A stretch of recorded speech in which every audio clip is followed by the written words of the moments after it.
لا يزال الله مقبلا على العبد في صلاته ما لم يلتفت فإذا صرف وجهه انصرف عنه او كما قال النبي صلی اللہ علیہ وسلم۔ معزز خواتین اسلام اور ہماری ماں اور بہنوں، کئی ہفتے سے عنوان چل رہا ہے اخلاقیات اسلام۔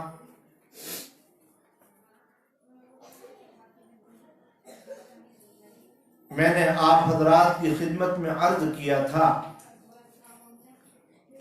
اسلام کے دو بڑے اہم شعبے ہیں، نمبر 1 عبادات، نمبر 2 اخلاقیات۔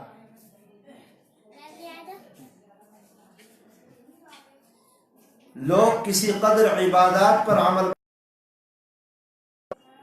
لیکن اس زمانے کے اندر لوگوں نے اخلاقیات کو چھوڑ دیا۔ لوگوں کو اس کا احساس نہیں کہ نبی کریم علیہ الصلوۃ والسلام کا اپنے پڑوسیوں کے ساتھ کیا معاملہ رہتا تھا، اپنے ساتھیوں کے ساتھ کیا معاملہ رہتا تھا۔ حالات بدل گئے، اس لیے کئی مہینوں سے ہم نے بات آئی تھی کہ نبی کریم علیہ الصلوۃ والسلام کے سلام کرنے کا طریقہ کیا تھا، اللہ کے رسول صلی اللہ علیہ وسلم اپنے گھر میں کیا معاملہ فرماتے تھے۔ یہ بھی آپ کے سامنے بات آئی کہ نبی کریم علیہ الصلوۃ والسلام انسانوں کو تو چھوڑو، جانوروں کے ساتھ کیا معاملہ کرتے تھے۔ آج مجھے اخلاقیات پر بات نہیں کرنا ہے، چونکہ گھر میں والد محترم کی طبیعت خراب ہے، جس کی وجہ سے میں بہت زیادہ مصروف رہا۔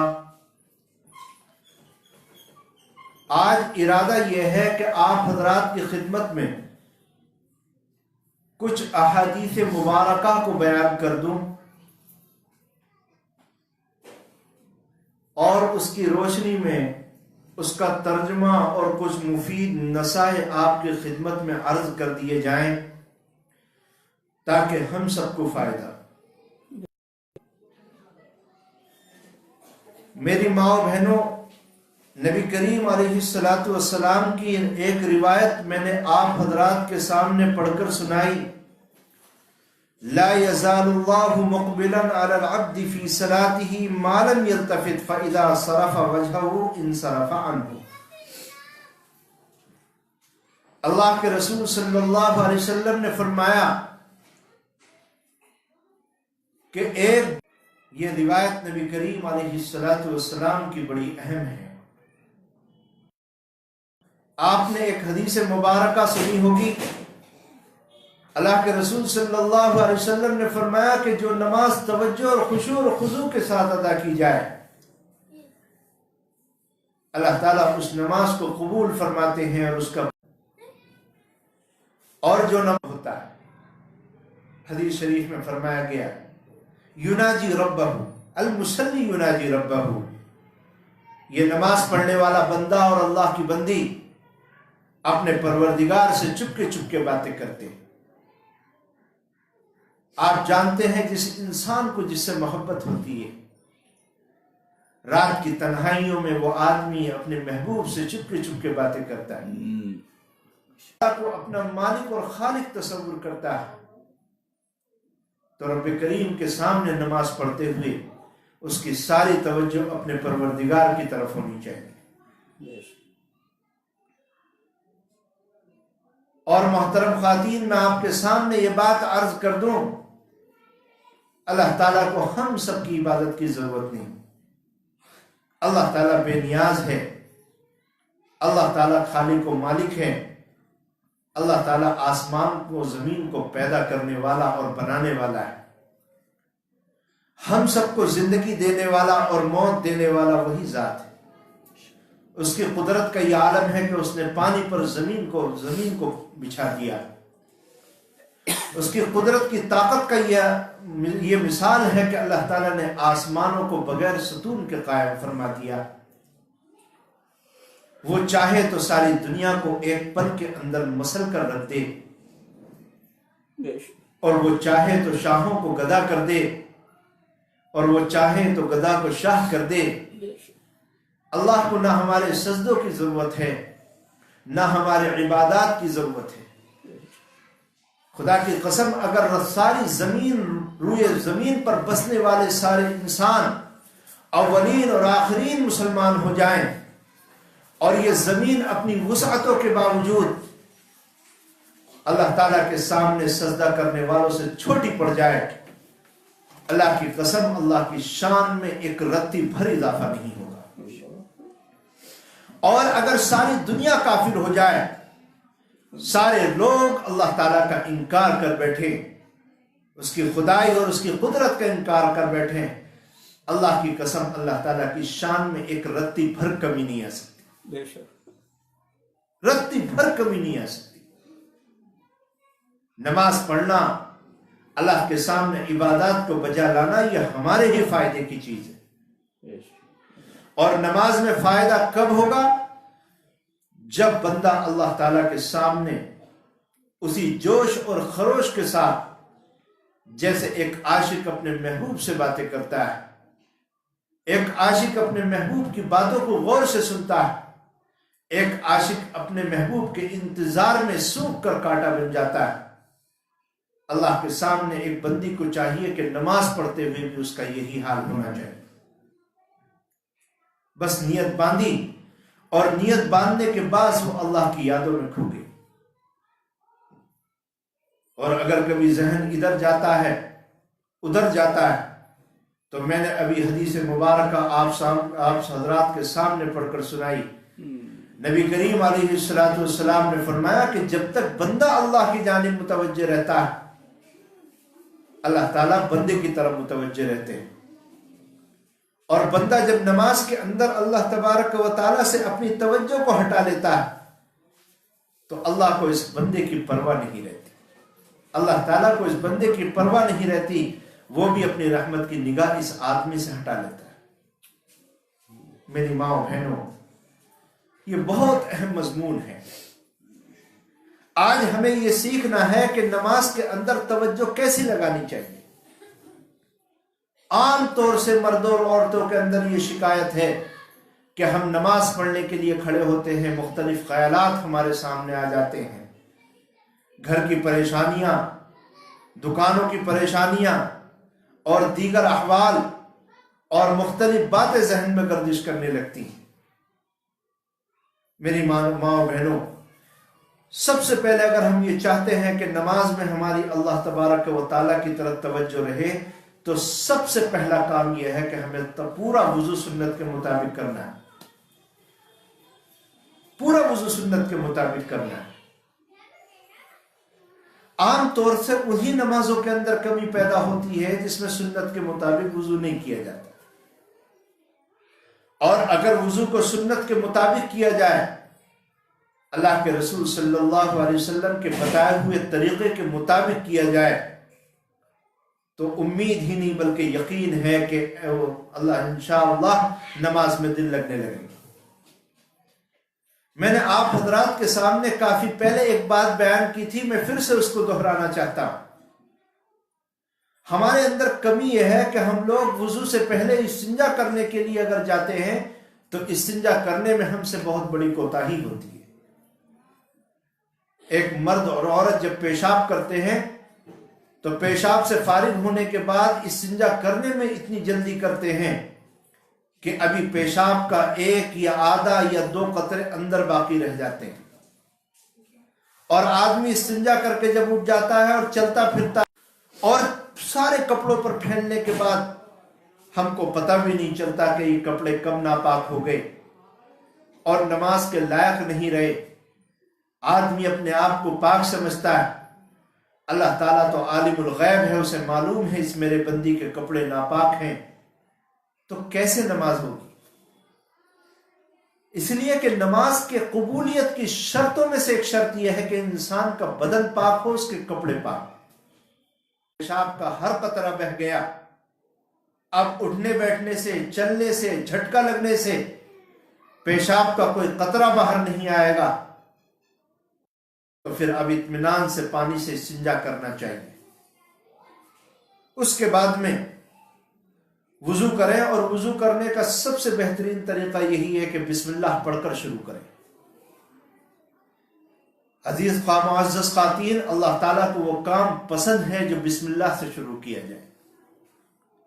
ہم نے ابھی 2 ہفتے قبل آپ کے سامنے بیان کیا، آپ گھر میں کھانا بناتی ہیں، آپ گھر میں روٹی بناتی ہیں، کے دن یہ آدمی انبیاء کے برابر میں کھڑا ہوا ہوگا،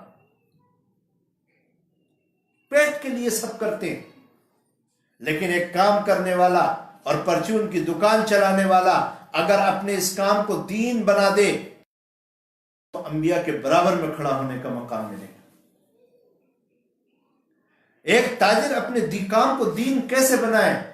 التاجر الصدوق، نمبر 1 اللہ کے رسول نے فرمایا کہ وہ سچ بولے، کبھی جھوٹ نہ بولے۔ جھوٹ بولے گا یہ کام دین نہیں بنے گا، اور ہمیشہ اپنے کاروبار میں سچ بولے گا، چاہے فائدہ ہو، نفع ہو، نقصان ہو، تھوڑا فائدہ ہو، زیادہ فائدہ ہو، تھوڑا نقصان ہو، بڑا نقصان ہو۔ تیرے ڈھیر کے اوپر تو سوکھا ہوا گیہوں ہے، لیکن ڈھیر کے نیچے تیرا تر گیہوں ہے، ایسا کیوں ہے؟ وہ کہنے لگا، اے اللہ کے رسول، رات میں بارش ہوئی تھی، گیہوں بھیگ گیا، اس کو بھیگنے والا نہیں، میں نے اس کو رکھ کے اس کے اوپر سے اچھا مال چڑھا دیا تاکہ دونوں بک جائے۔ یہ امانت کے خلاف۔ تو میری ماؤں بہنوں، میں آپ کو یہ بات سمجھانے کی کوشش کر رہا ہوں، ہر کام دین بنتا ہے، ہر کام دین بنتا ہے۔ یہ تم روٹی بنانا، کپڑے دھونا، اپنے بچوں کی پرورش کرنا، ان کو کپڑے پہنانا، شوہر کو کھانا لا کر کے دینا، بچوں کو کھانا لا کر کے دینا، سارا کام دین بن سکتا ہے۔ مثلا ہم نے آپ کے ہاتھ کتنے صاف کیوں نہ ہوں، لیکن اب جب وضو کرنے کے لیے بیٹھ گئے تو سنت کے مطابق وضو کرنا ہے، تو پہلا کام یہ کرنا ہے کہ آپ ہاتھوں کو کم سے کم 3 مرتبہ آپ کو دونوں ہاتھوں کو گٹوں تک دھونا ہے۔ اس کے بعد میں آپ کو پانی ڈالنا ہے، کلی کرنا ہے۔ اس کے بعد اگر آپ کے پاس مسواک ہے تو اس مسواک کو اپنے دانتوں پر اوپر نیچے کر کے پھیرنا ہے، اس لیے کہ نبی کریم علیہ السلام نے فرمایا، جو نماز بغیر مسواک کے پڑھی جائے اور جو نماز مسواک کے ساتھ پڑھی جائے، اللہ تعالیٰ ان دونوں نمازوں کے درمیان میں، رسول صلی اللہ علیہ وسلم نے بیان کی۔ بہرحال ہم نے کلی سنت کے مطابق کر لی۔ اس کے بعد ہمیں ناک میں پانی ڈالنا ہے، اور ناک میں پانی ڈالنے کا طریقہ یہ ہے کہ داہنے ہاتھ میں کلی کے لیے ناک میں پانی ڈالنے کے لیے ایک چلو پانی لینا ہے، اور اس داہنے ہاتھ سے ناک میں پانی کو چڑھانا ہے، اور اس کے بعد میں جب پانی نیچے گر جائے تو اپنی بائیں ہاتھ کی، جس کو ہم لوگ اپنی اردو زبان کے اندر یہاں پر کنچ کی انگلی کہتے ہیں، اس کنچ کی انگلی کو ہمیں ناک کے نتھوڑوں میں ڈال کر کے گھمانا ہے، اور گھمانے کے بعد ناک کو پکڑ کر زور سے سنکنا ہے۔ نسائی شریف کے اندر روایت ہے، اللہ کے رسول اپنی ناک کو انگلی سے بھی صاف کرتے تھے، نبی کریم علیہ السلام اپنی ناک کو جھڑکتے بھی تھے۔ یہ 3 مرتبہ کرنا ہے۔ یہاں رک کر کے ایک مسئلہ سنیں کہ اگر آپ کا وضو نہیں ہے، آپ کا روزہ نہیں ہے، تو آپ پانی کو تھوڑا اوپر تک چڑھائیے۔ آپ نے ناک میں دیکھا ہوگا کہ ناک میں ایک ہڈی ہوتی ہے، اس ہڈی تک پانی کو چڑھائیے، اور کلی کرتے وقت میں اگر آپ کا روزہ نہیں ہے تو پھر غرارہ کرنا سنت ہے،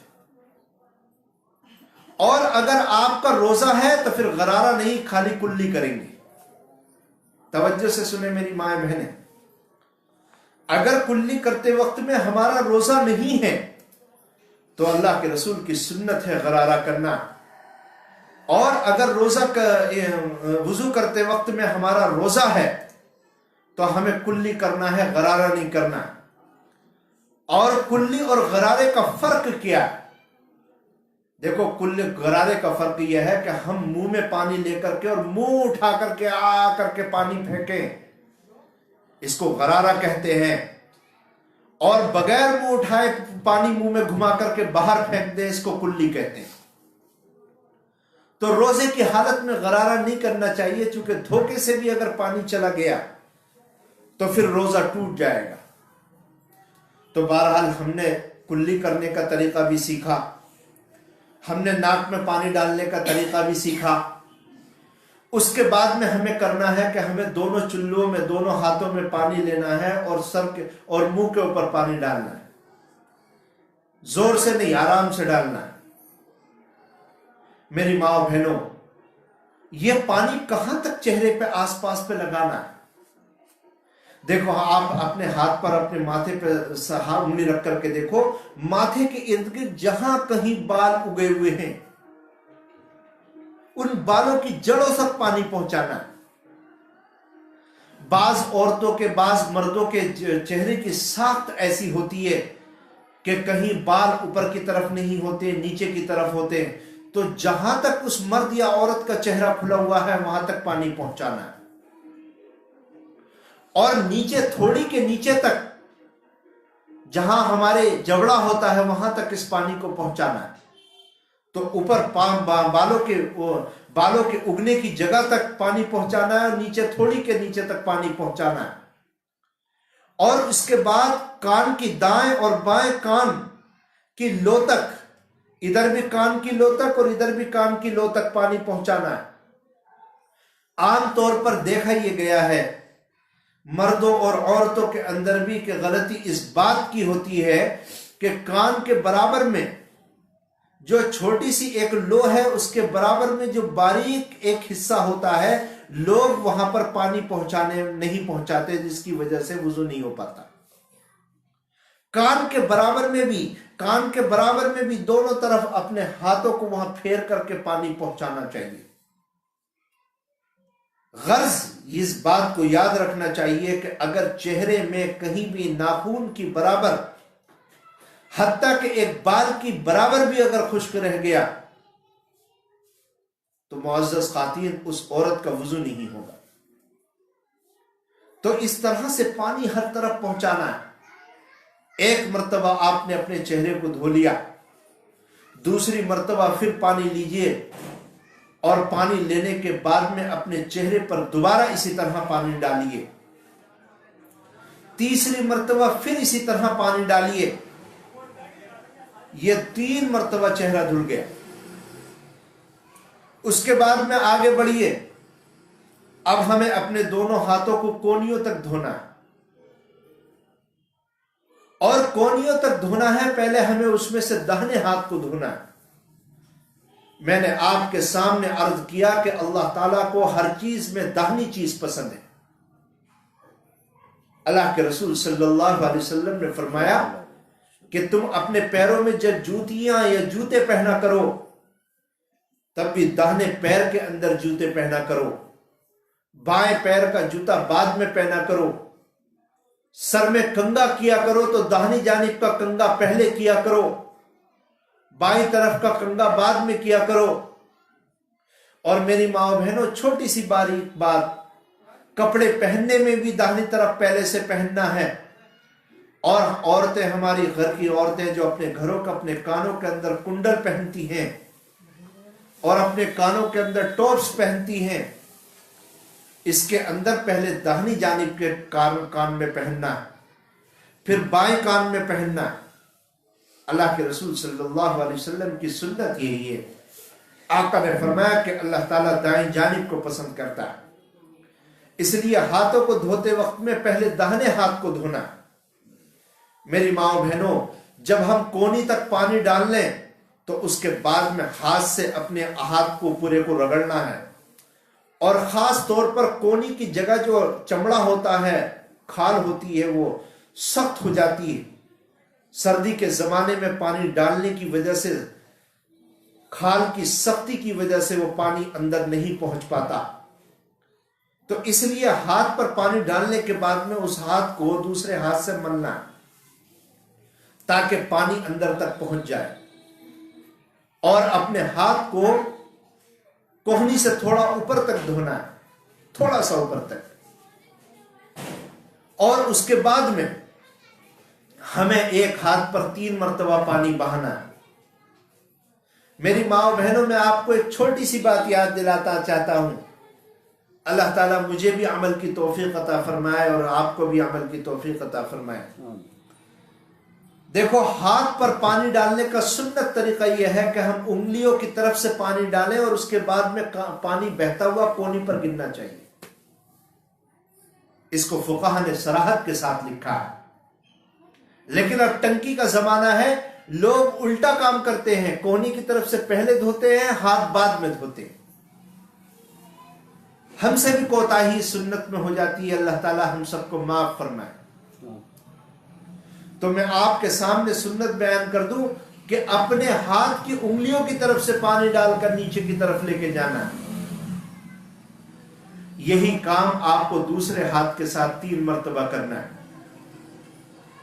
اور دونوں ہاتھ جب دھل جائیں تو آپ کی دونوں انگلیوں کے درمیان میں، دونوں ہاتھ کی انگلیوں کے درمیان میں جو کھال ہے، یہاں کبھی کبھی پہلے ہمیں بائیں ہاتھ کو دائیں ہاتھ کی انگلیوں میں پھنسانا ہے، بائیں ہاتھ کی انگلیوں کو داہنے ہاتھ کی انگلیوں میں پھنسانا ہے، اور پھنسا کر کے ہمیں اس طریقے سے آگے پیچھے کرنا ہے تاکہ پانی ان انگلیوں کے درمیان سخت چمڑے میں پہنچ جائے۔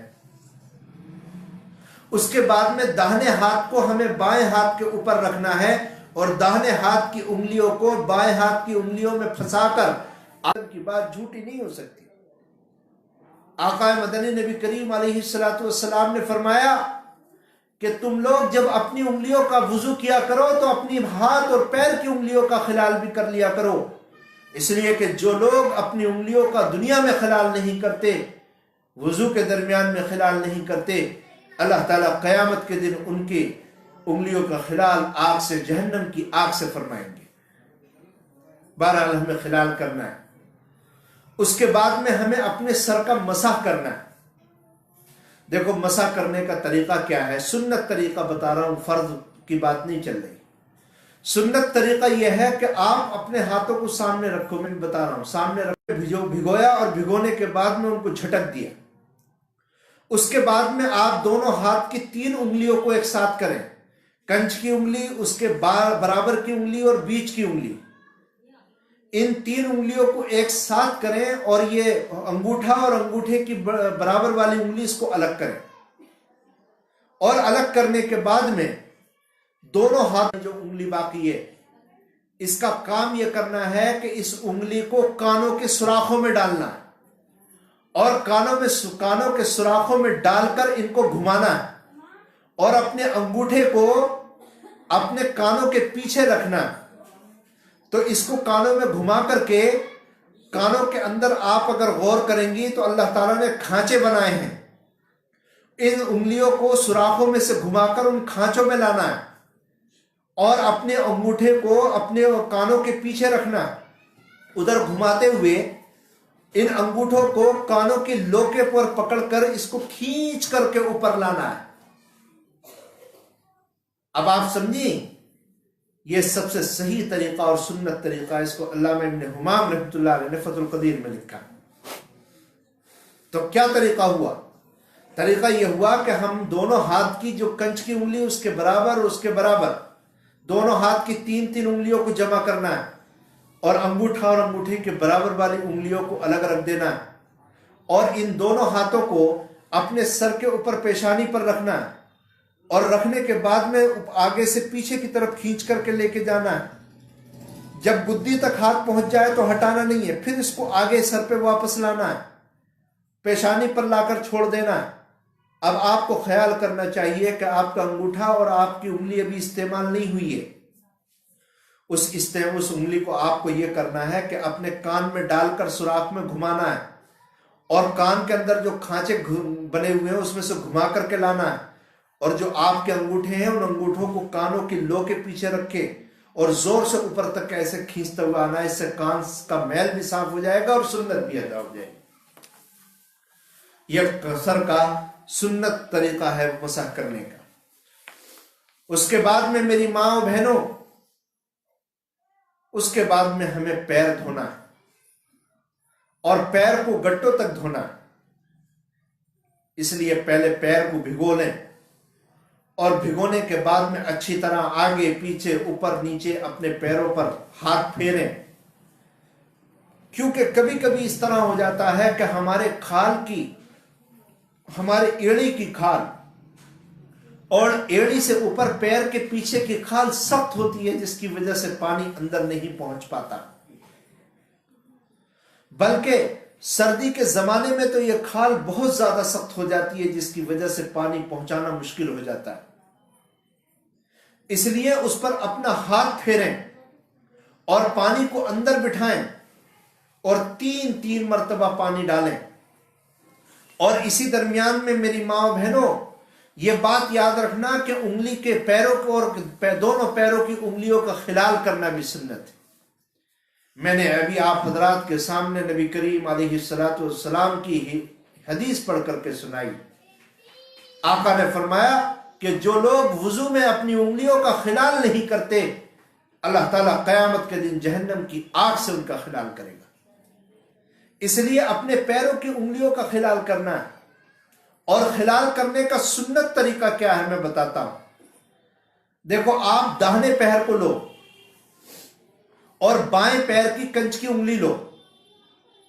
داہنے پیر کی جو کنچ کی انگلی ہے، اس انگلی میں اپنی بائیں ہاتھ کی کنچ کی انگلی کو ڈال کے گھماؤ۔ پھر اس کے برابر میں، کنچ والی انگلی کے برابر میں 2 انگلیوں کے درمیان میں اپنی انگلی کو ڈال کر گھماؤ۔ اس کے بعد میں تیسرے کھانچے میں ڈال کر کے گھماؤ۔ آخر میں آپ کا داہنے پیر کے انگوٹھے والے کھانچے میں ڈال کر کے گھماؤ، اور اس کے بعد میں بائیں پیر کے انگوٹھے میں ڈال کر گھماؤ۔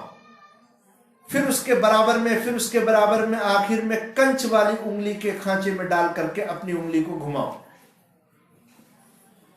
اس سے کیا ہوگا؟ دونوں پیروں کا خلال ہو جائے گا۔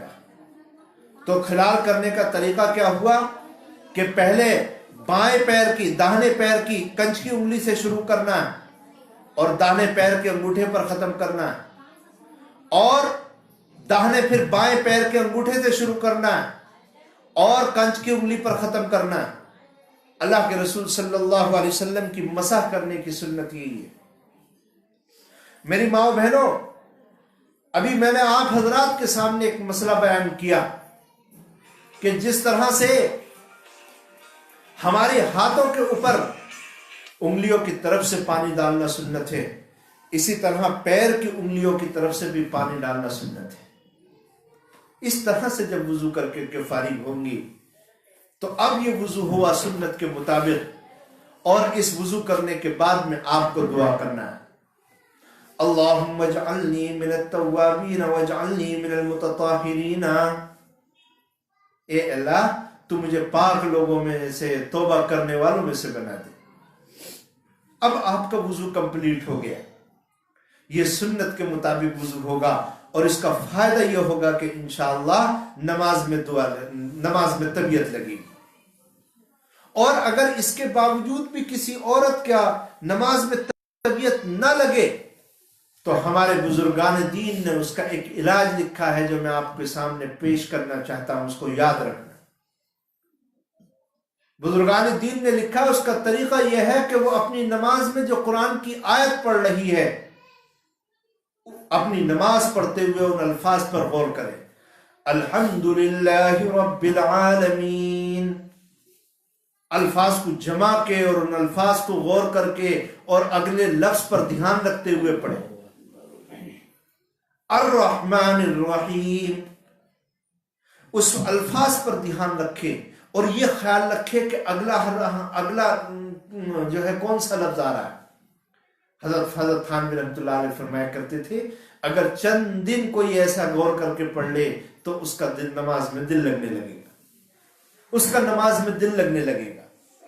اور میری ماں و بہنوں، یاد رکھنا، جس نماز میں دل لگ گیا اللہ کے ہاں جو نمازیں قبول ہو گئیں اس کا جو نتیجہ اور ثمرات اور برکات ہے اس کو بیان نہیں کیا جا سکتا۔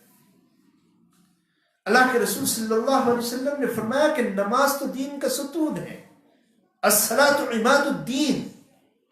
جیسے ہمارے گھروں کے اندر چھتیں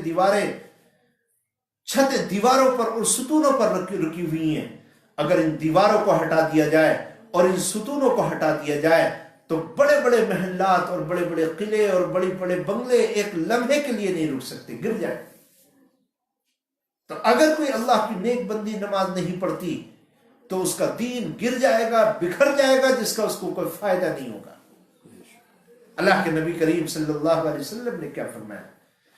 من ترک الصلاۃ مکتوبۃ متعمدا فبرئت منہ ذمۃ اللہ، جس نے بھی جان بوجھ کر فرض نماز چھوڑ دی اللہ تعالیٰ اس سے اپنی عنایات، اپنی رحمتیں، اپنی توجہات سب ہٹا لیتے۔ فبرئت منہ ذمۃ اللہ، اللہ کا ذمہ اس سے فارغ ہو جاتا ہے۔ وہ جنگل میں مرے، ایکسیڈنٹ ہو کے مرے، کسی بھی حال میں مرے، اس کا جو انجام ہو اللہ کو اس کی پرواہ نہیں رہتی۔ من ترک الصلاۃ مکتوبۃ متعمدا فبرئت منہ ذمۃ اللہ، فرمایا جس نے فرض نماز کو جان بوجھ کر چھوڑ دیا اللہ تعالیٰ اس بندے کو یاد بھی نہیں کرتے۔ ارے حدیث میں فرمایا گیا، اللہ کے رسول نے فرمایا جو بندہ مجھے اپنے دل میں یاد کرتا ہے میں اپنے دل میں یاد کرتا ہوں، جو کسی کے سامنے یاد کرتا ہے تو میں فرشتوں کی مجلس میں یاد کرتا ہوں، جو ایک قدم میری طرف چل کر آتا ہے میں دوڑ کر اس کی طرف جاتا ہوں۔ میری ماں و بہنوں، یہ نماز پڑھنا اللہ کو یاد کرنا ہے، یہ نماز پڑھنا اللہ کو یاد کرنا ہے۔ اس لیے کہ حدیث میں فرمایا گیا یناجی ربہ، نماز پڑھنے والا اللہ کا بندہ اور اللہ کی بندی اپنے پروردگار سے باتیں کرتے ہیں۔ معزز خواتین، اس لیے فرمایا گیا من ترک الصلاۃ مکتوبۃ فبرئت منہ ذمۃ اللہ، جس آدمی عورت نے جان بوجھ کر فرض نماز کو چھوڑ دیا، ہاں چلو سوتا ہوا رہ گیا فجر میں، کبھی کبھار آنکھ ہی نہیں کھلی، یا اتنا بیمار تھی کہ وہ اٹھ کر کے نماز ہی نہیں پڑھ سکتی، لیٹ کے بھی نماز نہیں پڑھ سکتی، یا کبھی ایسا سفر ہو گیا ٹرین میں یا بس میں پھنس گئے جہاں نماز پڑھنے کا موقع ہی نہیں ملا، ہوتا ہے کبھی کبھی۔ لیکن آدمی گھر پر بیٹھا ہے، اللہ تعالیٰ نے اسے صحت بھی عطا فرمائی، اللہ تعالیٰ نے ہر طرح کی خوشی، ہر طرح کا آرام اور ہر طرح کی آسائش عطا فرمائی ہے، اس کے باوجود بھی ایک بندی نماز چھوڑتی ہے۔ اللہ نے فرمایا ہمیں کوئی اس کی پرواہ نہیں، اس کی اولاد اور اس کی نسل میں کیا ہوگا، اس کی زندگی میں کیا ہوگا، اس کی مال و دولت میں کیا ہوگا، ہمیں کوئی پرواہ نہیں۔ اور میری ماں بہنوں، نبی کریم علیہ السلام نے فرمایا بین الایمان والکفر ترک الصلاۃ، او کما قال نبی صلی اللہ علیہ وسلم۔ آقا نے فرمایا کہ کفر اور ایمان کے درمیان میں صرف ایک نماز کا فرق ہے۔ آقا نے فرمایا جو لوگ نماز پڑھا کرتے ہیں اور پابندی سے نماز پڑھا کرتے ہیں وہ ایمان والوں کے کھانے میں ہیں، اور جو لوگ نماز چھوڑ دیتے ہیں وہ کافروں کے کھانے میں چلے جاتے ہیں۔ اللہ نہ کرے شیطان اگر ان پر حملہ کر دے تو ان کا کفر میں جانا آسان ہو جاتا ہے۔